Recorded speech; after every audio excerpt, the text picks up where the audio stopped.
What is up, guys? Izzy here from the Data Dudes. We're back again. This time, Izzy going solo, and we're here to review the season finale of What If. Now, there's spoilers abound here. If you guys haven't seen it, you need to go watch it, then come back and hear this episode. But those who have seen it, sit down, grab a cold drink, and enjoy the ride. It's the continuation of the previous episode on where Ultron gets the 5 Infinity Stones and basically wrecks the universe or the multiverse. He finds the Watcher, gives him a beatdown, and essentially lays waste to everything. And he's about to eliminate all life in the multiverse. So the Watcher has to go back to Doctor Strange, who in one of the episodes he lost his heart. If you guys haven't seen that, that's a good episode with a messed up ending, in which Stephen Strange goes and tries everything in his power to go back in time to save the woman he loves, and eventually he fails. But he becomes so powerful that he essentially wipes out the universe, or his universe for that matter.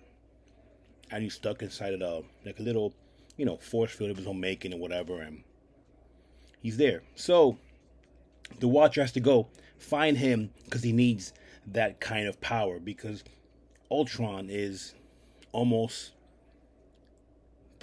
he is the most powerful being in the multiverse at this point in time.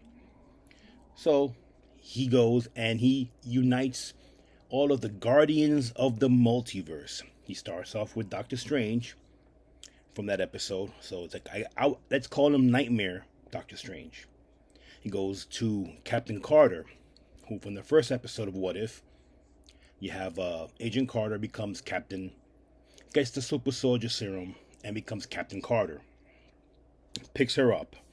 Gets T'Challa, who becomes Star-Lord. From the second episode, I believe, gets him. Gets Thor, the himbo version. What if Thor were an only child? Which is a pretty funny version of Thor, but he's pretty damn powerful. He gets Killmonger, who at this point is now Black Panther, as he saved Tony Stark, and then he killed Tony Stark, and he's, a pretty powerful, quote-unquote, bad guy, or good guy, which tweener, I guess.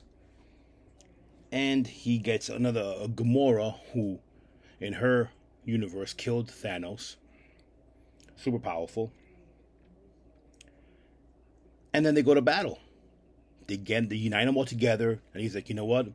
I'm not supposed to interfere, but if we do not stop Ultron, basically the multiverse, meaning all the universes, will cease to exist. So this is a pretty big undertaking. They got one shot at it. They come up with a plan. Gamora has this machine that devastates, that crushes Infinity Stones. But let's not be remiss to forget about Black Widow, who also survived in What If Ultron 1. It was her and Hawkeye, and she survives. She's also in this team. Okay?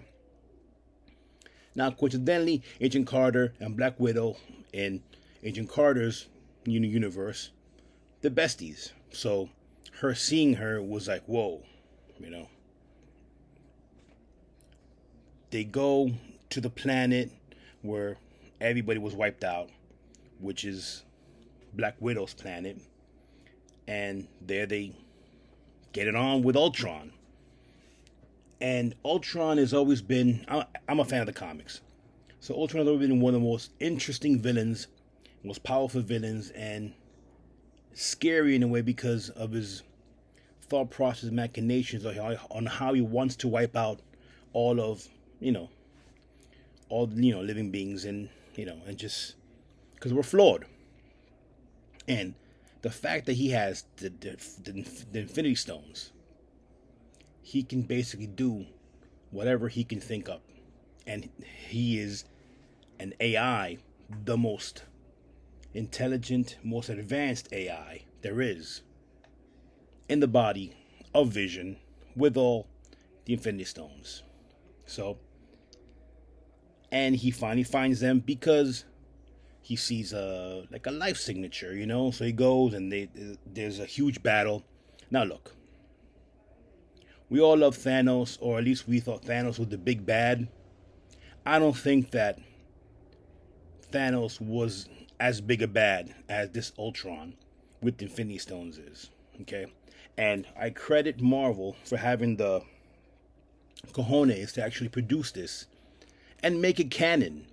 Because even though it doesn't happen in the 616, it's happening. All the cartoons and the series are all pretty much canon. So even though it happened in a different universe, or in part of the multiverse, doesn't mean it's not going on. So that being said, this episode could not be produced in real life action as a movie, because it would be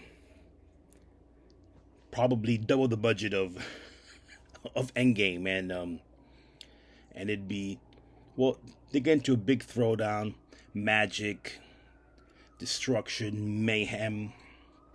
Going back to spoilers to what I originally said about the Black Widow episode, in that episode they get Arnim Zola, and they create a virus to infect Ultron.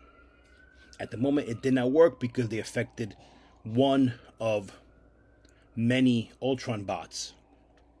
But they did not know where in the multiverse Ultron was. He could be anywhere. And he was off. He was fighting the Watcher. That being said, now everything is all in play. You know what? Let you guys watch it. But obviously, you see where it goes. I'm not going to give any specifics, but they defeat Ultron. A twist happens afterwards. And then it's resolved. All in a tidy, 30 some odd minutes. And it was freaking awesome. The battle scenes could not have been constructed better. Could have been created better. I love the voice acting from, you have a lot of your favorite characters. Hayley Atwell playing Captain Carter. And you have Hemsworth playing Thor. Cumberbatch playing Doctor Strange. T'Challa. Chadwick still playing T'Challa. And you have a really, really good performance by Ross Marquand playing Vision / Ultron / the bad guy. Now, I had a couple things that, kind of struck me throughout this whole the whole season. Keep it in mind that Marvel, with Disney in particular, is having issues with Scarlett Johansson, and she's suing them for, monies owed to her through the Black Widow movie because it wasn't theatrically released. Black Widow is essentially the heart and stone, the heart of the Avengers, of the MCU, in a way. She was in almost every episode and played pivotal parts, and even in this episode. So you would go to war with an actress who's playing a very pivotal role in your whole universe, even though she no longer, spoiler, she dies off in Endgame. But still, it's pretty fascinating to see that how it's coming off, which would make you wonder how much more money, how much more clout, how much more would have been if Scarlett Johansson would have been voicing the character as opposed to Lake Bell. And just not to Lake Bell, she was awesome. Her voice acting is very good. I don't think maybe Scarlett wouldn't have done any better, except for the fact that she played the character. That doesn't mean anything. But moving on. And I really enjoyed the whole series on a whole. And this episode in particular was just great. I cannot give, more accolades than I can give 5 out of 5. Check it out. I know I spoiled some. Still, you need to watch it. Watch the whole season. These 2 episodes, 8 and 9, or whatever. The what if Ultron won, and what if the Watcher, interfered, or something on those lines. Excellent, excellent, excellent. Let me know what you guys think.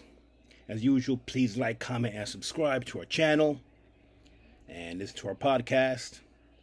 And yeah, stay tuned for more in the 31 Days of Horror. Coming at you from the Day There Dudes, I'm Izzy. Stay safe, take care, and as always, save the whales.